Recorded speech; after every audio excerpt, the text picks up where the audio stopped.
tutors often ask, what can you teach adult students who are more advanced? What's left to learn? That's a good question. Advanced students are those who can meet all of the survival skills of everyday life.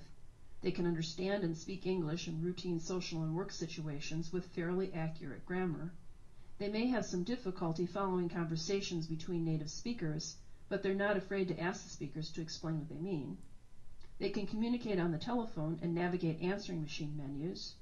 They can read and understand material on familiar subjects, but may still need help with comprehension. Their writing is organized and developed, but they may still have grammar and spelling errors. What can you teach? Students who are at this level are ready to start working on their generative or thinking skills. In my opinion, we often underestimate the value of thinking skills. As I was preparing this module, I got an email from my niece who's serving in the Peace Corps in South Africa. She gave me her thoughts about education in that country. She said that during apartheid, where a person lived and how they were educated depended on strict definitions of race defined by identity books distributed by the South African government. Among the older generation in her area, few people have been educated beyond primary school, especially among the women.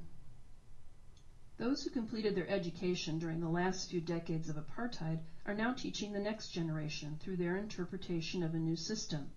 The method is strikingly reminiscent of the methods used during apartheid, with teaching style remaining focused mainly on memorization and repetition, with little or nothing done to encourage critical thinking or group work. It could take generations of re-educating teachers and parents before they see the majority of children armed with critical thinking skills. This could cripple the society for generations. I think that my niece's thoughts have implications for us. As tutors, we can't be sure of the education our student received in their native country, if they received any at all. And even if they received what was considered a quality education, what did it prepare them to do? Was it designed to help people think for themselves, to become independent, or to remain dependent on government? In 2000, the National Institute for Literacy explored the larger question of adult literacy in the United States. They surveyed teachers, tutors, and learners across the country to ask what adults needed to know to carry out their roles as effective parents, workers, and citizens. Survey participants said that adults need to understand how to access information and resources so that they can orient themselves to the world. They need to express ideas and opinions with the confidence that they'll be heard and taken into account. They need to solve problems and to make decisions without having to rely on others to mediate the world for them. They need to learn how to learn so that they can be prepared to keep up with the world as it changes. The survey led researchers to create an initiative called Equipped for the Future, or EFF. The EFF team took the survey results and translated them into 4 categories of generative skills. They include communication skills. Literate adults in the U.S. read with understanding, can convey ideas in writing, speak so others can understand them, listen actively, and observe critically. Decision-making skills. They can solve problems and make decisions. They can plan for the future. And they can use math to solve problems and communicate. Interpersonal skills. They can cooperate with others. They can guide others.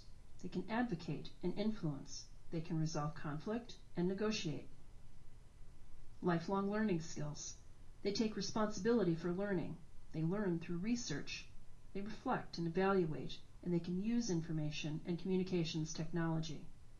If we can help our advanced students develop their generative skills, they'll be on their way to becoming self-sufficient in the U.S.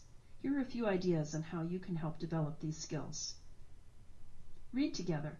Find articles from newspapers or magazines that interest your student. Help him or her comprehend the main idea, the details, and how to tell the difference between the two. Help your student read between the lines by identifying any inferred meaning. Help your student read to locate and to use relevant printed information. For example, you might help him or her decide which item to purchase by comparing and contrasting ads or articles and thinking about which is the best value. Have your student read or listen to an advertisement and help him or her differentiate between fact and opinion. You'd be surprised at how difficult this is for some people. A fabulous place for controversial articles is the National Enquirer, which often poses opinion as fact. Practice accent reduction. Your student will probably never lose his or her accent completely, but you can help him or her with areas that are interfering with intelligibility. You can increase your student's awareness by asking him or her to slow down, open his or her mouth, and stretch his or her vowels. Or help the student choose a person he or she respects and record their voice. Help the student pattern his or her speaking after that person. Work on real-life conversations rather than isolated sounds or words. Focus on stress, intonation, and rhythm. There's a very well-respected series of books you might take a look at called Jazz Chants by Carolyn Graham. They use chants and poems and rhythms of jazz to illustrate the stress and intonation patterns of American English. You can find it at your local library. Practice problem-solving skills. Have your student think of a problem. It could be a problem he or she is facing, one that he or she has observed, or one that he or she has read about. Have him or her think of 3 different solutions to the problem. Ask him or her to give an advantage and a disadvantage for each of the solutions. After allowing her to consider all of the advantages and disadvantages, ask which of the solutions is best for solving the problem and why. If the problem is one that affects the community, encourage your student to write a letter to his or her alderman or mayor offering the solution. Use math to solve problems. When your student learned how to use money, he or she practiced addition and subtraction. Does he or she know how to multiply and divide? How to average a set of numbers? How to figure out a percentage? Does he or she know how to use a calculator? These are all useful skills. Help your student think critically. Critical thinking skills help us to act reasonably and help us to be more sensitive to particular situations and to other people. The word critical implies evaluation. Some of the more important behaviors that are identified with critical thinking are seeking accuracy and clarity by asking questions. When conversing with your student, model questioning behavior by asking why and how. Encourage your student to question the things that are happening around him or her and to seek information that will help him or her to understand. Being open-minded. Open-mindedness implies a willingness to try to understand and accept ideas, situations, and people who are different than we are. Help your student to open his or her mind to other points of view and to respect him or herself and others. Think before acting. As your student makes decisions, help him or her to think about the positive and negative consequences of his or her actions. Practice by posing a question. Give your student a variety of possible answers. Have the student choose the best answer or put them in rank order of not so good to best answer. Expressing and supporting opinions. In the United States, we can and do express our opinions freely on many subjects. Having an opinion, expressing ideas, and making suggestions are important in making changes for the better. Give your student precise language to help explain feelings or ideas and to get his or her exact meanings across. For example, select words that your student has already learned. Together, make a list of synonyms so he or she is aware of other ways to say the same thing. Help your student develop self-regulated thinking. Self-regulated thinking helps us to be more conscious of and in control of our actions. Here are some examples. An awareness of our own thinking. To check into your student's thinking, ask him or her to draw a picture or explain what he or she understands.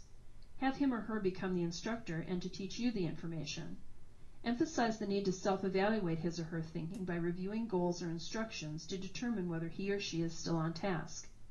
The ability to plan. Setting long and short-term goals is a good way to demonstrate planning. Help your student to pick a clear or specific goal. Talk through the steps necessary to attain the goal.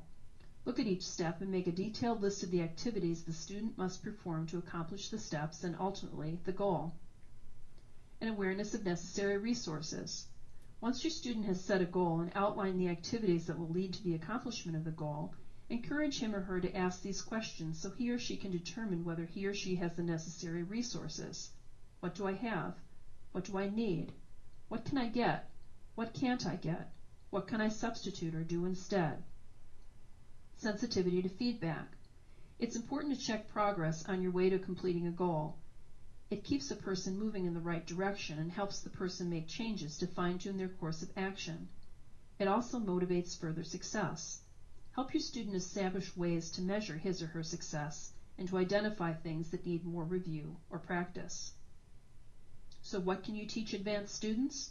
You can teach them how to access information, how to express their ideas and opinions effectively, give them problem-solving skills so they can make decisions on their own, and learn how to learn so they can keep up with the world as it changes. you can help your student become a self-sufficient adult. If you have any questions, contact us at 630-584-2811 or email lvfoxvalley@aol.com. See you at training.